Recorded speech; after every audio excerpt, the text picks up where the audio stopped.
প্রথমবারের মতো ভেন্টিলেটর সাপোর্টে থাকা এক ব্রেনস্টেম গ্লিওমা রোগীর সফল চিকিৎসা সম্পন্ন হয়েছে বাংলাদেশে।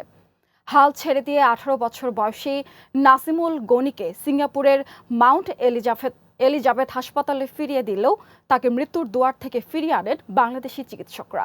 চট্টগ্রাম থেকে পাঠানো প্রতিবেদন জানাচ্ছেন স্মতারা অনু। সাক্ষাৎ মৃত্যুর দুয়ার থেকে জীবনের আলোয় ফেরা। চিকিৎসা বিজ্ঞানের ইতিহাসে যা ছিল অসম্ভব ও চরম ঝুঁকিপূর্ণ, বাংলাদেশেই তা সম্ভব করে দেখালেন একদল সাহসী চিকিৎসক। 18 বছরের তরুণ নাসিমুল গনির ব্রেন স্টেমে বাসা বাঁধে মরণব্যাধি গ্লিওমা টিউমার।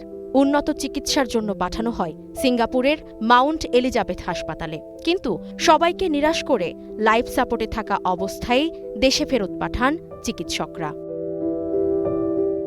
চট্টগ্রামে ফেরার পথে তাকে এভার কেয়ার হসপিটালে নেওয়া হয়। প্রাথমিক পরীক্ষা নিরীক্ষার পর তাকে বাঁচানোর সম্ভাবনা দেখতে পান ক্যান্সার বিশেষজ্ঞ ডক্টর ভাস্কর চক্রবর্তী। এই কেসটাকে চ্যালেঞ্জ হিসেবে নিয়েছি, আমি এই বাচ্চাটার কোনো একটা কিছু করতে চাই, আপনারা কি আমার সাথে রাজি আছেন নাকি?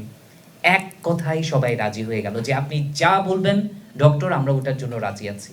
যেই সিমুলেশন করবার পরে প্ল্যানিং করতে 4-5 দিন সময় লাগে, উইদিন একদিনের মাথায় আমরা ওই প্ল্যানিং কমপ্লিট করলাম।